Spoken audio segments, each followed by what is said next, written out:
So given that you are an organized person, you apply organization and structure to what I think every aspect of your life, at least that's what I Yep. see, and profession. I'm glad it looks that way.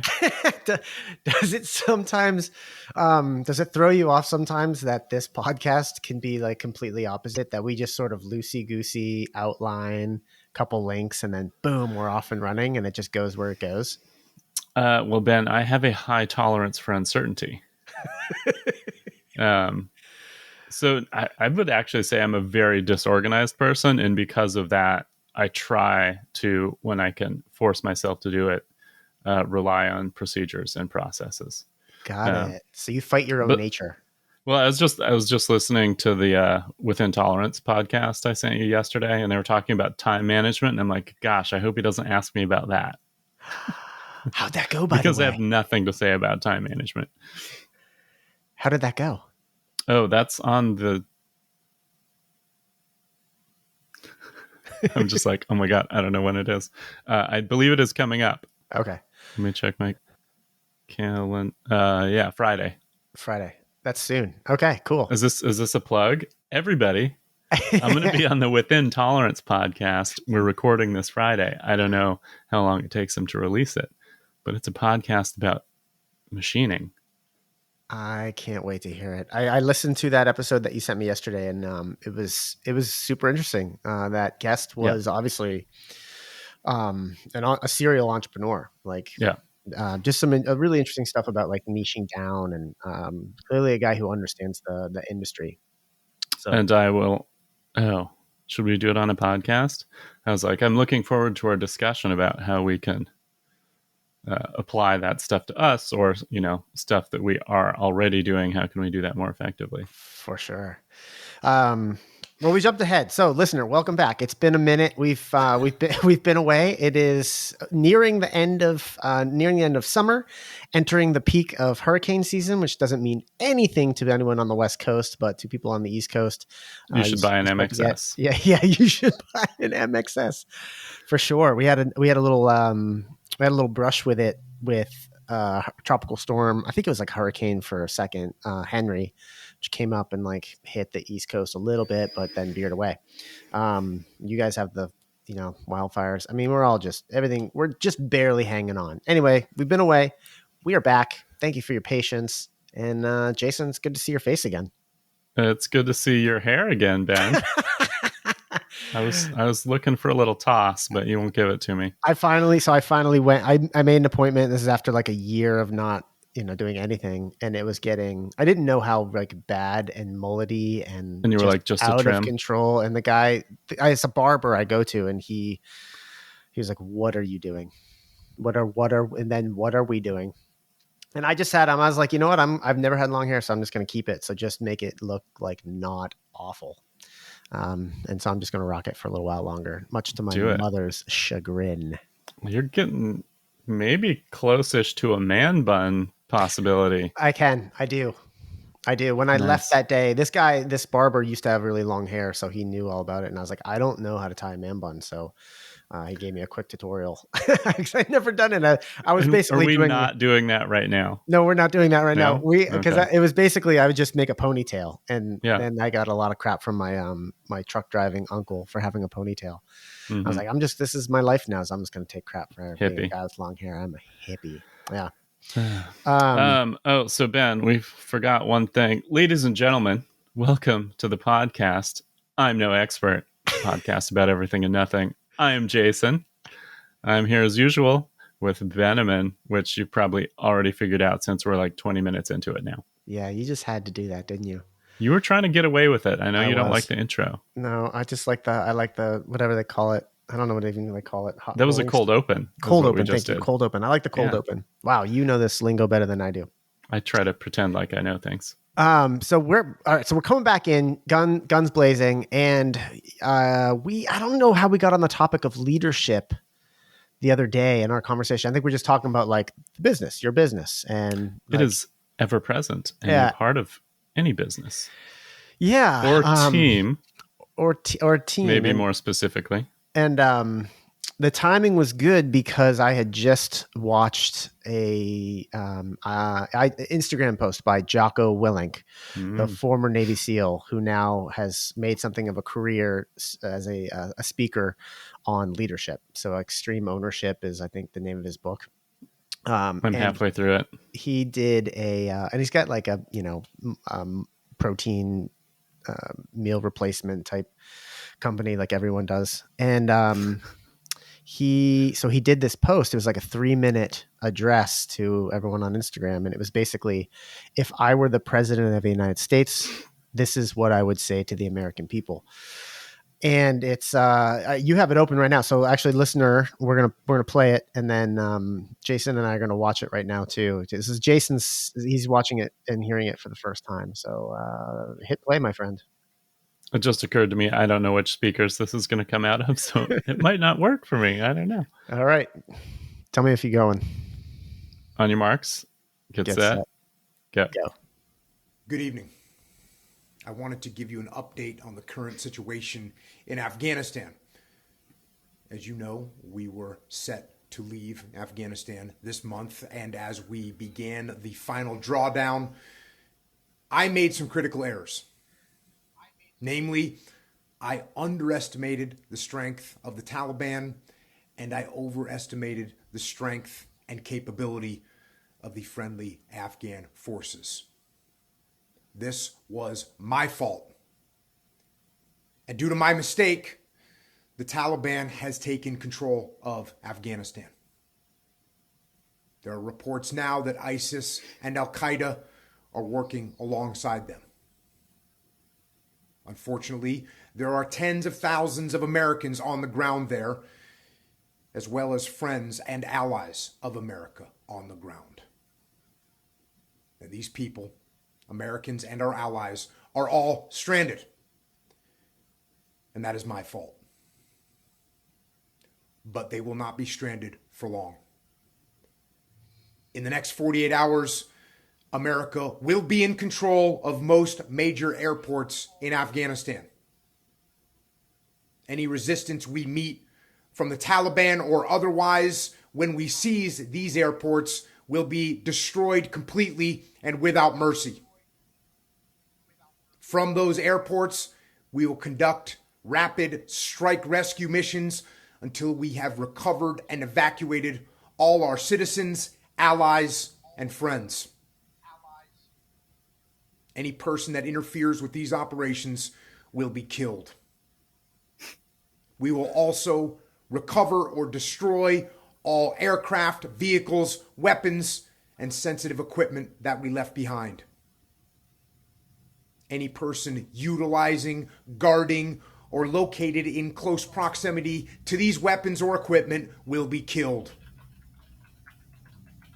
Once we have evacuated all friendly personnel and recovered or destroyed the weapons and equipment left behind, we will depart Afghanistan. But we will continue to monitor everything that happens in Afghanistan through our ground and airborne surveillance equipment. Terrorist training camps or activity will be targeted and destroyed. Gross violations of human rights will be stopped through overwhelming force. And any group in Afghanistan fighting for freedom, liberty, and basic human rights will be supported through special operations forces and ruthless precision air power. We will continue that dedicated support until the enemy is no longer a threat to humanity or to the good people of Afghanistan. May God bless America, and may God have mercy on the souls of our enemy, because we will not. That is all. Well, I'm scared.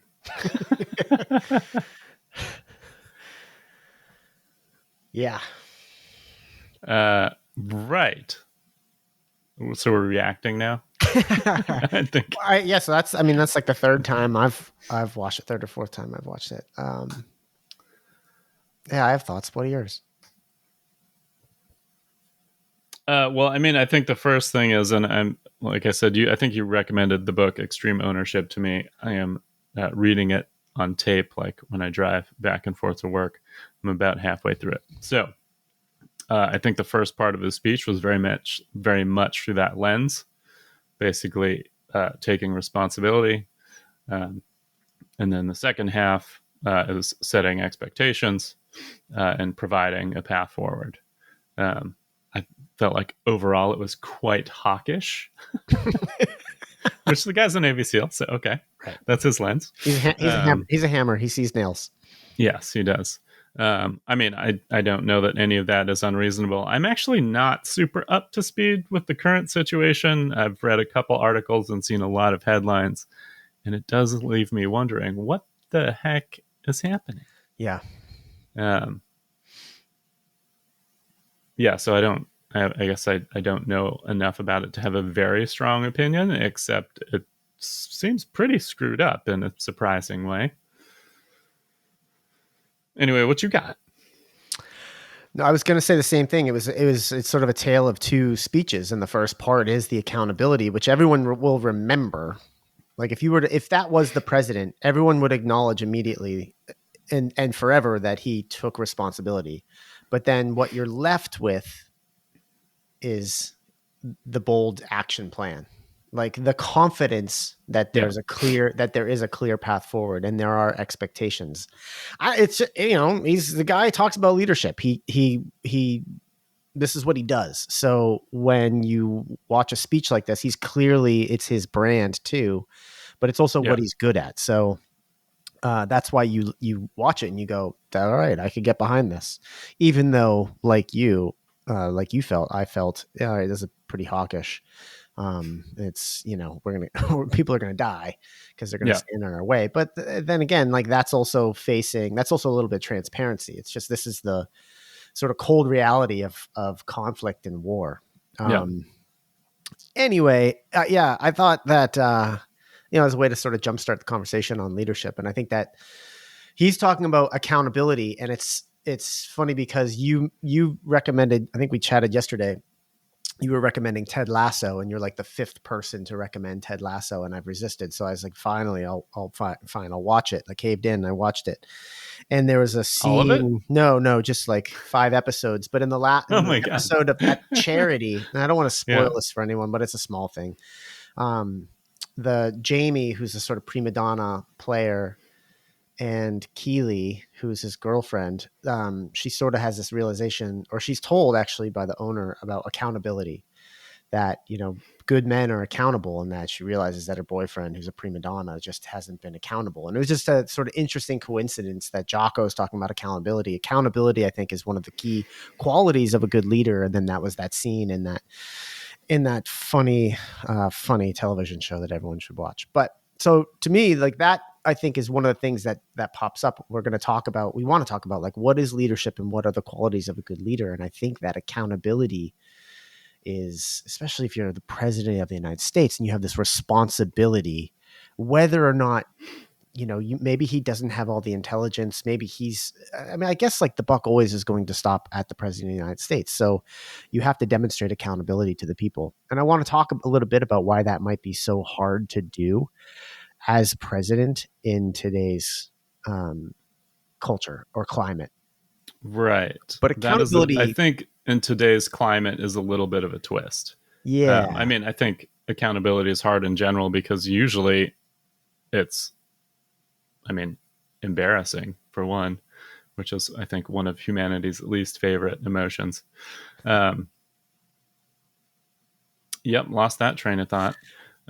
Just the challenges of it in today's culture. Oh, so I think also we don't have a lot of public examples of good leadership or accountable leadership. Yeah.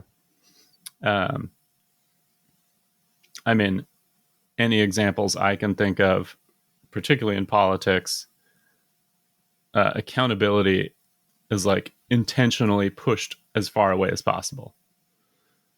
Because accountability leads to responsibility, and I don't think anyone actually wants that, which I think is problematic. I'm gonna stop you there. I think that people are okay with the responsibility piece because that responsibility is also a power, hand in hand with power. Sure. Like if I have responsibility, it also means that I have the power and the control. What I think is preventing leaders from taking accountability for their mistakes is the whole like PR side of things. That the retention of power becomes your primary goal when you achieve those Sure. positions.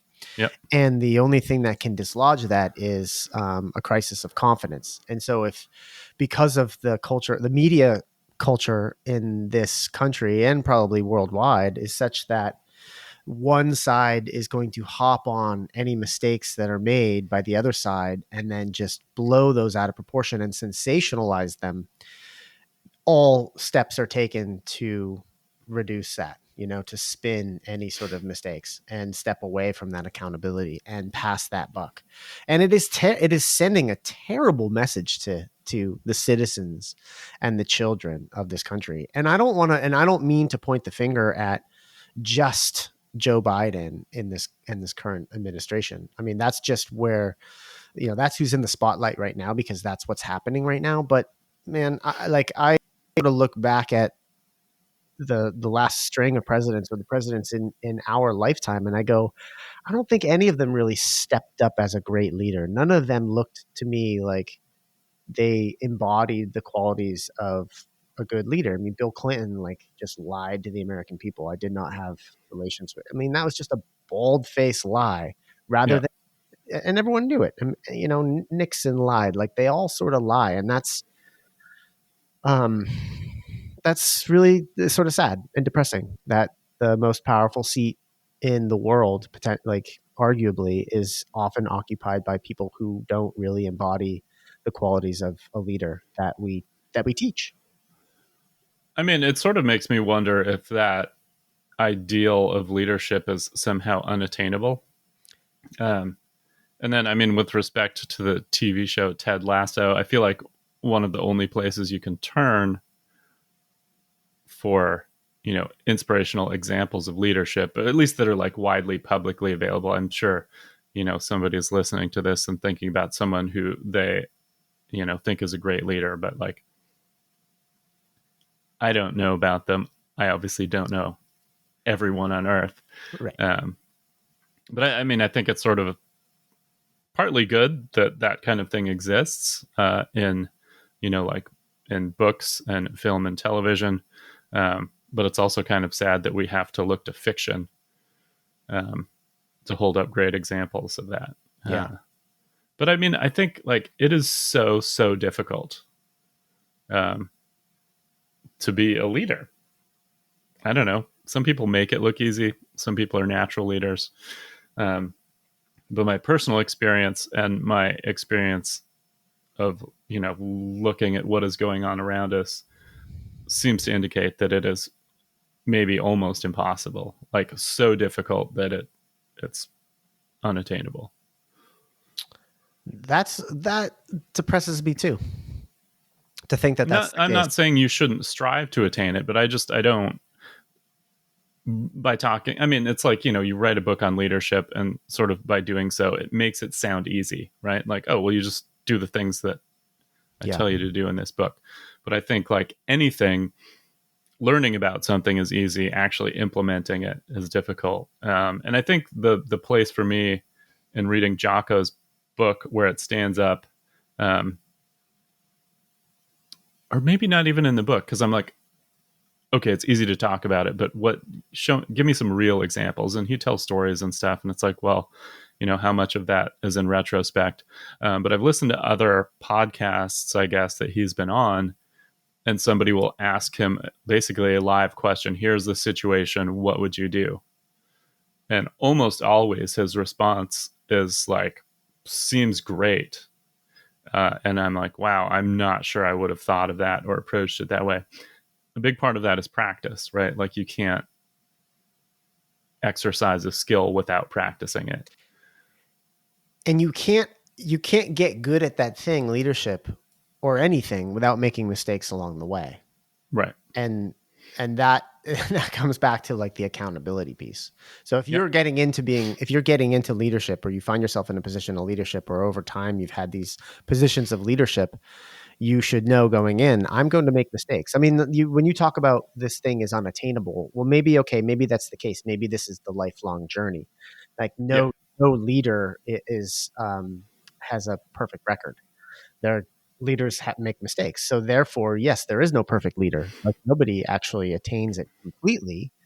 However, the accountability piece comes because they understand that I'm going to make mistakes along the way, and I just need to own that. So I own my mistake and move on. Do the next thing, learn from it, and then move on. So maybe you're right. Maybe it is unachievable to ever reach that like true pinnacle. I mean, it's like trying to achieve enlightenment, right? It is Yeah, a pursuit. It is not a goal. Great. Which I think I can get behind. There is no perfect leader. No one's ever the perfect leader. Jocko would probably say that about himself. Like, I've made a million mistakes.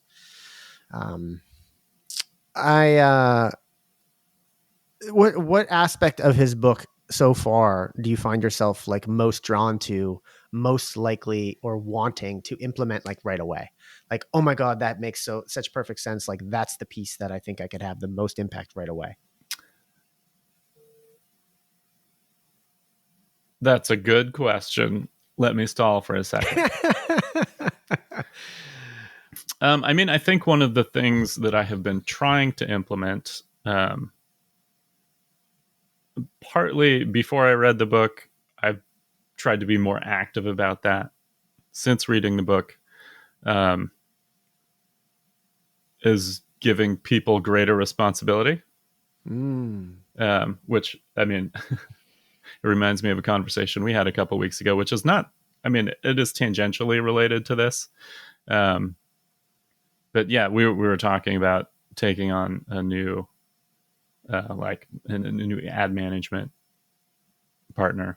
And I was like, I don't know, you just figure it out, run with it. And so that is my ideal in general. Like, I just want to be able to hand things off, and not, abdicating duty, but like, you have the responsibility to use your own best judgment, to assess the situation, make those decisions. And if you need feedback, come to me with something concrete, as opposed to just like, well, I don't know what we should do. Like, so basically with other people in the shop as well. I mean, on any project or something, like somebody's the owner of it, like they're responsible for driving it. So I've been trying to give people sort of more opportunities to do that, and also more latitude to make their own decisions, which, over time does require course correction. Like, I don't always make the best decisions. Other people don't always make the best decisions.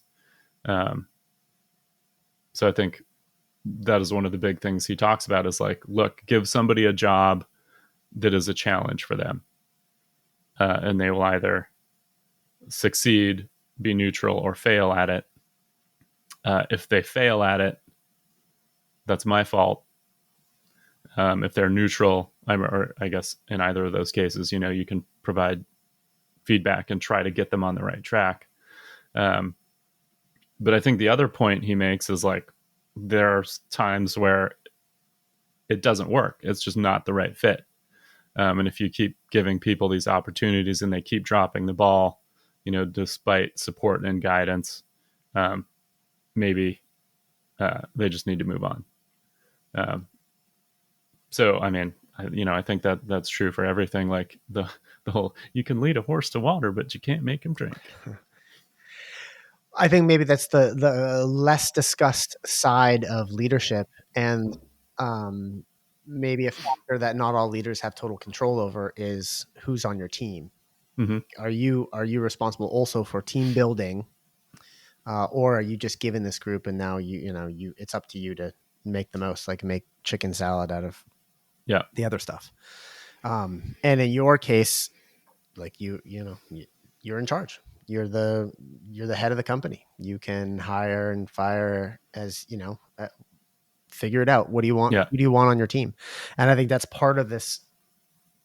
Yeah, I like the if you've decided that this is the type of leader that that you want to be, because we didn't identify it yet on this episode, but we were talking about the different leadership styles. Yeah. And I don't know which one this is. Was it not democratic? Is it Should we coaching? just Yeah, list those out now? sure. I'll So let you do this because I think you have a little more. This is from the Sure. business school. So I mean, just before the episode started, I was like, oh my gosh, we should Google what the leadership styles are. And I mean, different people have different opinions, but this is sort of the 7 archetypes in leadership: autocratic, authoritative, pace setting, democratic, coaching, affiliative, and laissez-faire. I'm actually not totally sure what all of those things mean. But which ones am I? Definitely laissez-faire, sort of out of circumstance a lot. That's probably the worst one to be, which I acknowledge. And then I think also probably pace setting. I try to lead by example, which is I think what that means. Yeah. And then I try to do more coaching. I think the other thing I've realized is, leadership is potentially a full-time job, and that is going to be obvious to a lot of people who work in like corporate settings, and their job is to be a leader, not to be an individual contributor. But I mean, particularly for small businesses and stuff, I mean, I'm like 250% busy. Like, how much time do I have to be an active leader? And it's only the time that I make. Yeah. And that can also be extremely challenging. How about you? What kind of leader am I? Yeah. Well, should first we of all, preface this? Sure. With when have I had a leadership role? Yeah. Let's see. I mean, well, soccer. Yeah. So high school, senior year captain, and then at Middlebury College, senior year captain. I think in both instances, it was like a team vote. And in both instances, I was co-captain, so I had another captain with me. What else? Well, I was working for You coached a lot. Yeah, coaching for sure. Coaching at the youth level, and then back at Middlebury as an assistant coach. That's a leadership role, I guess. And then I was a director of coaching for a private soccer club, so I was like basically in charge of managing and coaching the team of coaches, which I learned some really hard lessons there. And made some really, made some egregious mistakes that I look back on. And I was like, that damaged relationships for that sounds juicy. For a very long That's good time. TV. That is good TV. Yeah. It's actually, I know it is because it's like, I'm trying to find a way to not talk about it. So anyway, so yeah. And so that's like a variety of, I guess, of leadership positions I've had. As a captain of a soccer team, I was definitely just pace setting. Just like, look, I'm going to be the hardest. I just want to be the hardest worker out there, and like that's how you set the example. It's funny looking back at like senior year at Middlebury.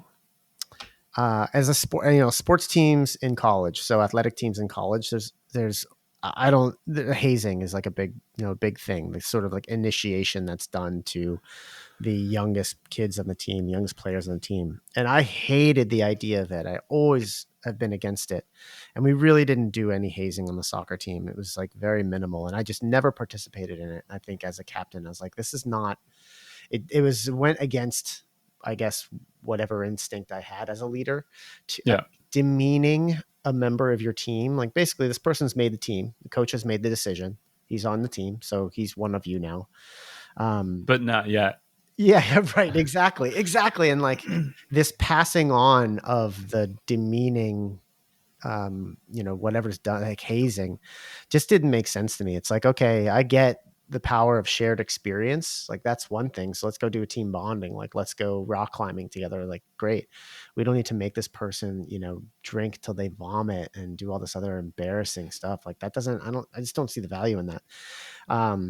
So anyway, well, I mean, that would be more autocratic or authoritative. Yeah, and Potentially, right? I look at those styles, and I'm like, wow. I guess there are. Of course, there are real world examples of those styles of leadership Dictatorships. working, like being successful. But I think that also, how do you measure success? So if you're in a company that, okay, we're growing, we're growing revenue every year, but your turnover is ridiculous, like because you're just churning, like, okay, as a leader, if that's what you care about, if all you care about is your bottom line and you don't care about like working around and making a family style, then okay, that's success to you. But to me as a leader, that would, if I was like a captain of a ship or a CEO of a big company, to me success would be like, are people psyched to show up?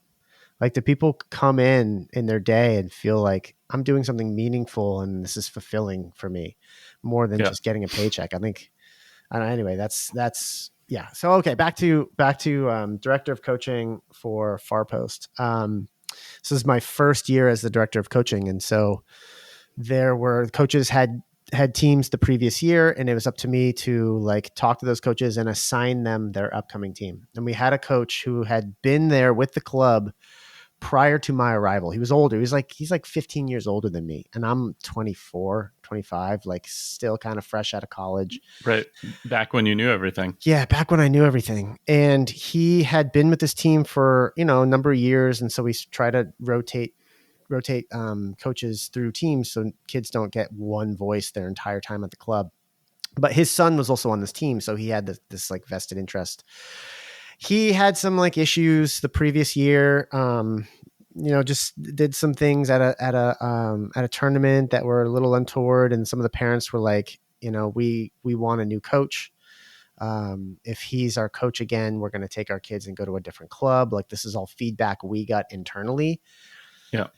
And I didn't, because I was the director of coaching, and I didn't sit him down and put all this feedback in front of him to explain the decision. I just, I talked it over with the director of the club, and we gave him a different team. And like, I announced that he's getting this new team without any sort of like conversation or, sort of post-mortem on the past season, delivering any of that feedback. And it was terrible communication, a terrible way to make a decision. And he called me out on it. He called me up on the phone and like kind of chewed me out. And it was so humbling, and it sticks with me today. Like, it's funny, these moments that you have, these conversations that you have 10, 15 years ago, that like I know exactly where I was. And I remember the feeling of like, oh my God, he's hitting me with absolute truth.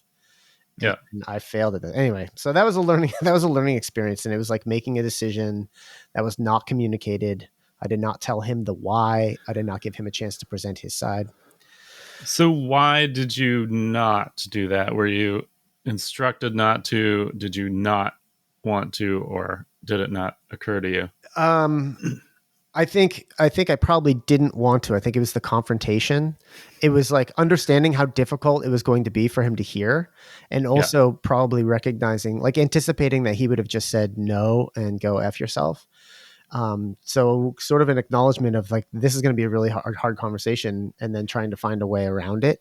And it was a terrible, terrible move. Like, and even today, I'll see him and we'll have conversations, but I know in the back of his head, like that's what he remembers too. And for good reason. You make decisions, you take actions, and you are judged by those actions and those decisions, for right or wrong. And I think he's right to, see me as the person who did that thing that was terrible leadership. So, that was partly a leading question. I think the thing that I struggle with the most in leadership and in maybe my life in general is being very conflict averse. Yeah.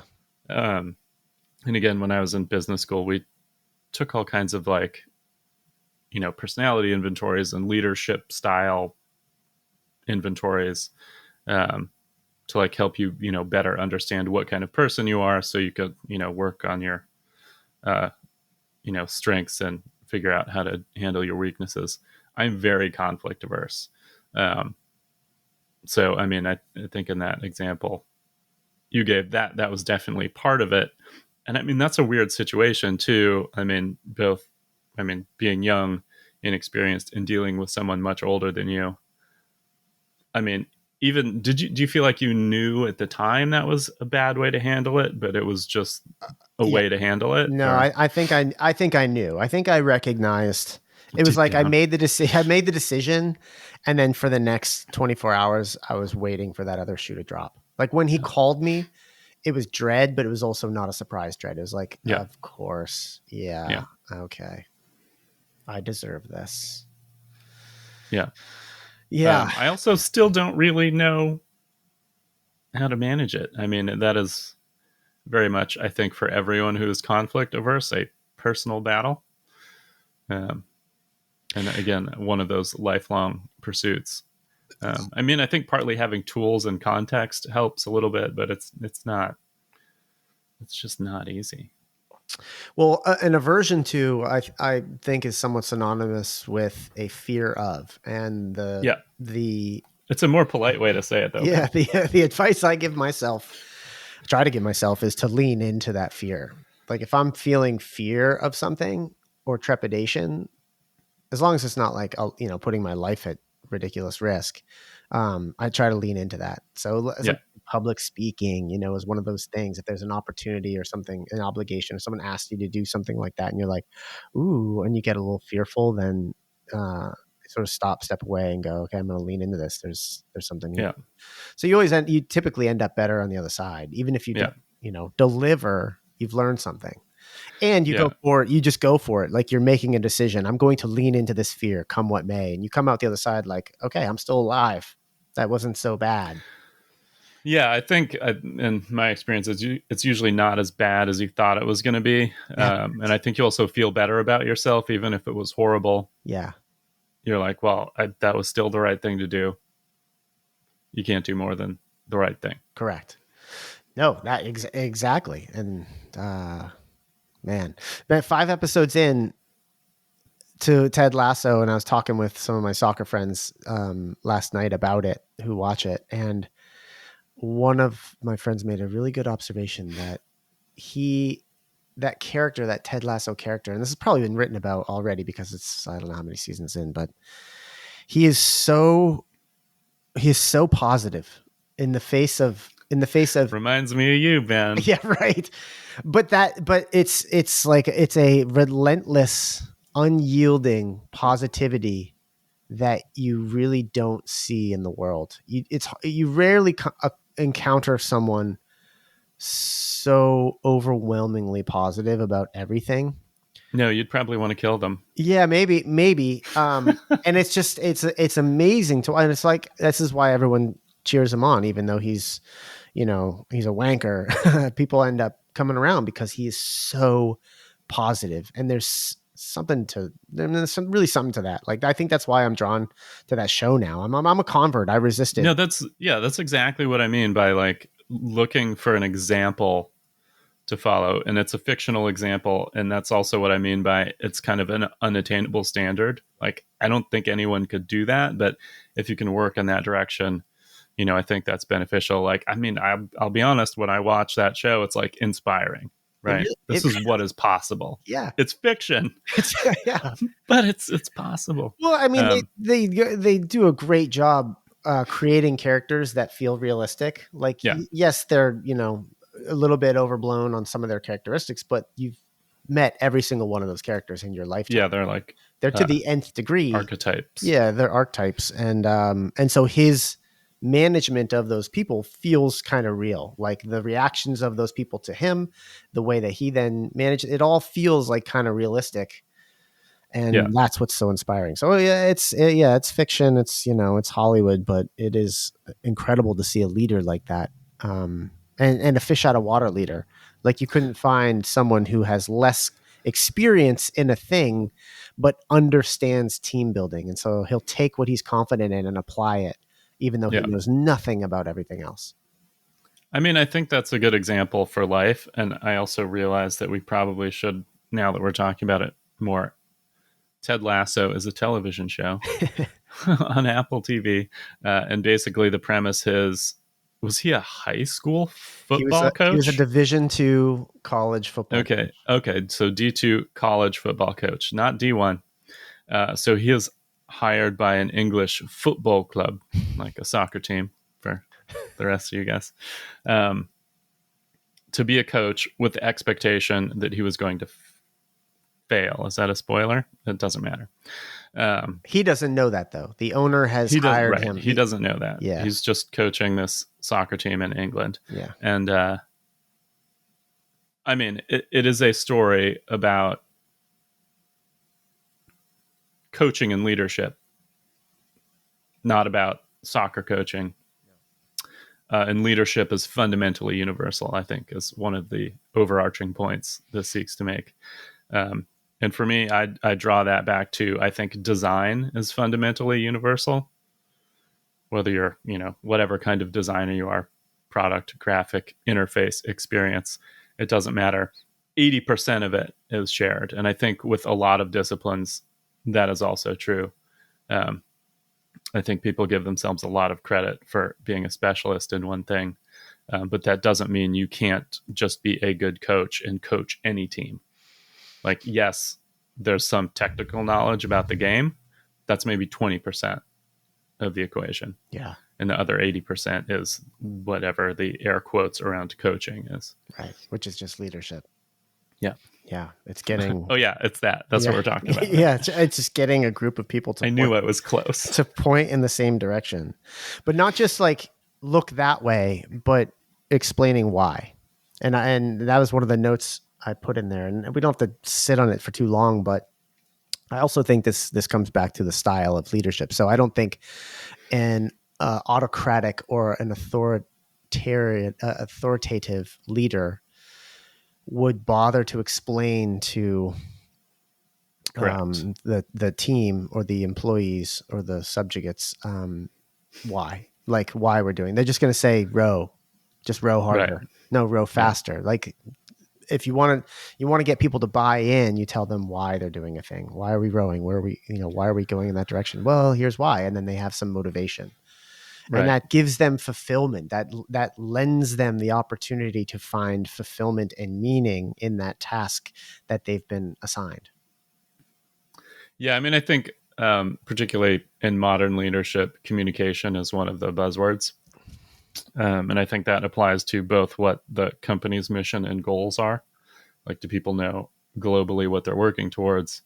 And then I think that also comes down to a more operational level where if we're making changes or making decisions about something that's more specific, why is that being done? Yeah. I was the, I guess you could call it athletic director at a private soccer school. There was a soccer academy that started up here in Vermont. I was like kind of asked to come out of the woodwork to be athletic director for. It was at a middle school. A space was rented over at a athletic facility not far from here in Shelburne. And we found like 6 kids in the community who wanted to focus on soccer. So they came in, we had teachers who actually taught in the classroom, but then we would have 2 soccer sessions a day on the fields that were part of this complex. And it was a soccer school. It was like a, private skiing school or a private hockey school. That's what we were building towards. And it was another fascinating chapter in my life around leadership because halfway through the first year and then into the second year, we had this guy who came in as headmaster, who came in from like some outdoor ed school as like a principal. So he's basically like a principal, and his leadership style was the exact opposite of the founder of this school. And the founder of the school had a kid in the school. And so this was like his motivation for doing this was because he wanted his kid to like have the soccer experience. And the founder was very like authoritative or autocratic. Okay. I was wondering which way this was going to go. And this headmaster just blew my mind with some of the things that he introduced as a leader. It was one of the things was there were always, because we were a very small staff and it was a school, like there's a ton of things that needed to happen. And we would have tasks like weekly, we'd have a weekly stand-up meeting and there would be a list on the whiteboard of things that needed to get done, like a wide array of things. And up until his arrival, it was always like, you're going to do this, you're going to do that, you're going to do this, you're going to do that. And then he's like, no, we're going to opt in. No one's going to get assigned any task. You're going to see the list of tasks up there and you get to opt in. And I was like, that first meeting, it was, he'd point at a task and it'd be like the one thing that obviously no one wanted to do. Yeah. And we'd sit there in silence. And he's like, well, someone's got to opt in on this. Maybe we'll come back to it towards the end of the meeting. And in that time, it was like wheels spinning. You could just see in everyone's mind, it went from like, oh, you're making me do this thing that I don't want to do, to looking at the task and going, you know what? I'm probably the best equipped to do it. And also like looking at the way the list, the total list is shaping up. I have the least things right now that I've taken. So I'm going to opt in and do it. And that was his, like, he did that just across the board. It was such a powerful way to get people to do their bit and to assign themselves that responsibility. And it was exactly that style of like, rather than being the captain of the ship, like everyone's the captain of the ship. You're just the captain of your thing. You've got autonomy over your little thing here, and I'm not going to micromanage. I'm just going to trust that you know what needs to be done. And if you need help, you're going to come and get some help. And then we'll all have weekly meetings to just see how everything's going. And I found that to be so incredibly powerful, like opt in, and I think back to those times when, at Middlebury, especially, one of the big things was when the kids came out from the locker room to training, it was like a pretty long walk to get down to the field, and all the bags of balls and the cones and the pennies and all that stuff would sit in the locker room, and someone had to bring it out. Mm-hmm. And it was always interesting to me to see who brought it out every day. And there were some seasons when it was very clear that the seniors had said, freshmen, this is your responsibility. And then there were some seasons when the two captains would be the ones bringing it out. And it's like, how powerful is that? And is that something that was just negotiated among the team members? There was no like instruction? The coaches just said, these things, obviously they have to be out here, so find a way to bring them out. And then there were some seasons when that's how you know who the good captains are. Yeah. And then there were some seasons when it was like the first kids out would be it was like, if I'm going out, if I'm the first one out the locker room, why would I be sitting there at the field twiddling my thumbs waiting for the balls? This is fascinating. It's like a study of some sort. It is a study of some sort, but it always felt to me like that opting in, I'm leaving the locker room. Obviously I know that the pennies have to get out there. I'm not going to wait for someone else to do it. It's a bag of pennies. It's like 5 pounds over my shoulder. It's nothing to me. And yet the lengths to which some kids, especially some of the upperclassmen, would go to get out of that responsibility because they'd been taught that only freshmen did it and it's demeaning to do it. It's just, anyway, that was a little bit of a ramble, but to me, like the opting in to a task, and you did that. You were doing that with the team, like the sort of weekly meetings and the spreadsheet around like what are your assignments. You'd let the individuals come up with that. You write it down. Like write down what are your tasks. I'm not going to assign it to you. That is my hope. But it was, it was awesome. It felt good. It was transparency. Yeah. Everyone knew that there was a list for someone else. No one checked up on them, but it was there. It was all transparent for everyone to see. And it was on you to create the task list that you needed, that you knew you needed to get done. I really like that. I appreciate that. But it's opting in. It's creating your own responsibility. I appreciate that feedback. So my question is, for these kids, where are they now? Wall Street.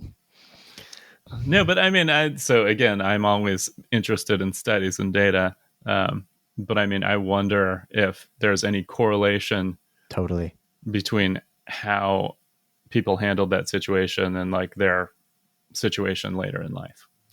That's a great question. I mean, I don't have the answer to obviously every single one of those. And I wish that I had written down the names of the kids who had taken one avenue or another in that situation. I mean, one of them who was the senior captain in 2007 when the team won the national championship, is the only time Middlebury Soccer has won the national championship.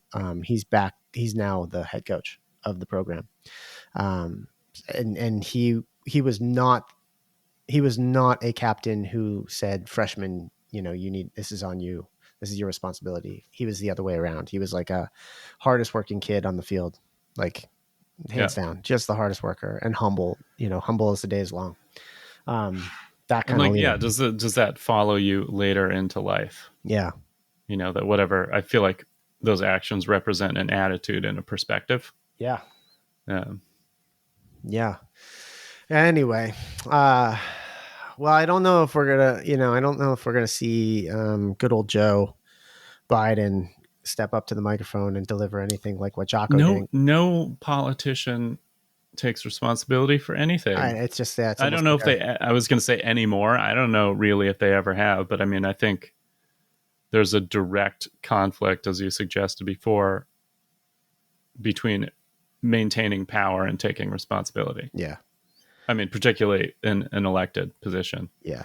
And it's like, even everybody knows, like, presidents work for the first 2 years and campaign for the last 2. And like, I don't know, maybe we should just have one-term presidency. It's like, that's kind of not the right incentive, and it seems like a self-defeating mechanism. I would love to see one leader in a prominent position just break that mold. One time. Just one time, turn to your PR people and go, no, I'm going to own this. And I think I've seen that show. See what would happen. Like, what would happen? What could possibly happen? What if the people just looked at that and said, like, we've been waiting for this our whole lives? Would they not? I mean, of course, because people are people. They would if they. Some people are going to have a problem with that. They would, like, who on earth has a problem or has an issue with someone taking responsibility for something? The news. Well, okay, because their job. I mean, individual though. Yeah, no, exactly. Well, that's the problem. Is I think too many individuals are conditioned to believe certain things because of what they watch. So they're not making up their minds for themselves. They'll be convinced through, a division sowing media, which is just nonstop 24/7. You can't, unless you turn that thing off, like, it's impossible not to be influenced by that. So that's what's the problem is, I think the media, just one side or the other, just are constantly going after each other and dividing everybody and sort of trying to tell us what to think rather than us making up our own minds. Do the research. Yeah, do the research, or just like see it throughout that, like away from that filter. If all you saw was just Jocko, that's all you saw was the 3-minute thing and not the editorial, not the 24/7 editorial around it. If you just saw Joe Biden and that's all you saw saying that, you'd go, oh my God, like, okay, all right, I'm ready to get to work. Like, what's next? Like, what's next? This all sounds good. Because in your heart, good leadership. I think people recognize, like, we are hunter-gatherers. Like, we are tribal. This is how we came up. We lived in clans, and before that, we were packs of apes.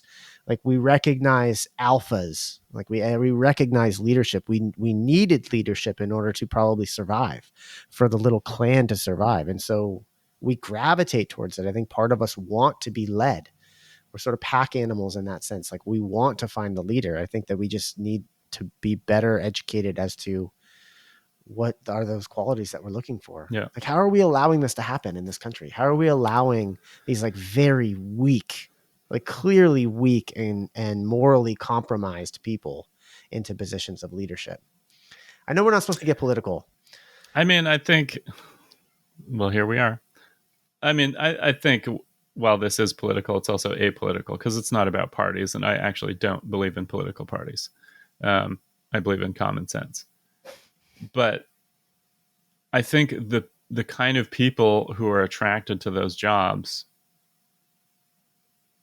a lot of the time, not exclusively, but are immoral, if not amoral. Yeah. And they're doing it for reasons other than service. I mean, honestly, who would want that job? Any job in politics. I mean, if you don't, like, count the bribes and kickbacks and stuff, there's like not a lot of compensation, and everyone is always mad at you no matter which choice you make. It's kind of like running a business. But yeah, what's the incentive I mean, for the best and brightest the kickbacks and the to bribes. try to achieve the bribes? All right, so maybe bribery should be okay. I don't know. No. I think you're on. You're sort of onto something. Like, where are those people of outstanding character Yeah. in positions of leadership? And maybe it's just not possible because you have to compromise. You have to compromise your morals and your ethics because you do take kickbacks and bribes, and you realize, like, oh, the only way I'm going to get into this, the only way I'm going to be elevated into these positions is if I say yes to special interests and, the Well, right, corporations. and there's the whole we should take money out of politics thing, which I am very in favor of. Like, Same. it seems very clear to me that those two things should not be related. Yeah, I'm with you. But yeah, I mean, and like you said, in our lifetimes, in most political races, I've been like, this is the best we have to offer. That is a sad state of affairs. Such a sad state of affairs. Anyway. Maybe 2020. maybe Jocko 2024. So all you kids out there, get your act together so you can become president and clean up the mess that we've left you. Yeah, and kids, like, your main focus should be getting money out of politics. I think that is the root. That is the root. Hack away at that root. Just keep hacking, kids. Yeah. Make sure all those laws stay in place that benefit the people who need it the least. And yeah. Hack away. Our Maker Minute, I wrote it, obviously, Jocko. Extreme Ownership, I guess. Go check it out. Like, go follow him on Instagram if you haven't. I think we've been over Jocko before, but he's a riot because every day he posts his whole feed is black and white. Every day he posts a shot of his wristwatch, and it's like 11, it's like 3:14 a.m., which is when he wakes up. And then his next shot, which is like an hour later, is like a sweaty workout mat with some dumbbells strewn about. And it's always aftermath. And then it's, like, get after it, just something like, I got up. And there's my problem. Yeah. I think what he doesn't show is that the go to bed wristwatch shot is probably like 5 p.m. So he's still getting his solid 8, people. Yeah. Actually, I don't know that for sure. He could just be getting 3 hours of sleep every night his whole life. Does he sleep? I don't know. He's an animal. He's a monster. He's obviously a very good leader and understands leadership. So for those reasons, go check him out. Go check out Extreme Ownership. I don't know if you have anything else to add, Jason. I always end up trying to wrap before. Surprisingly, I think I'm done. New leaf. Well, awesome to be back in front of the microphone and staring at your mug again for an hour. And listener, thanks for tuning in. I'm Ben. I'm no expert. I'm Jason. I'm no expert, and this podcast is totally my fault. Talk to you guys next time. Bye-bye.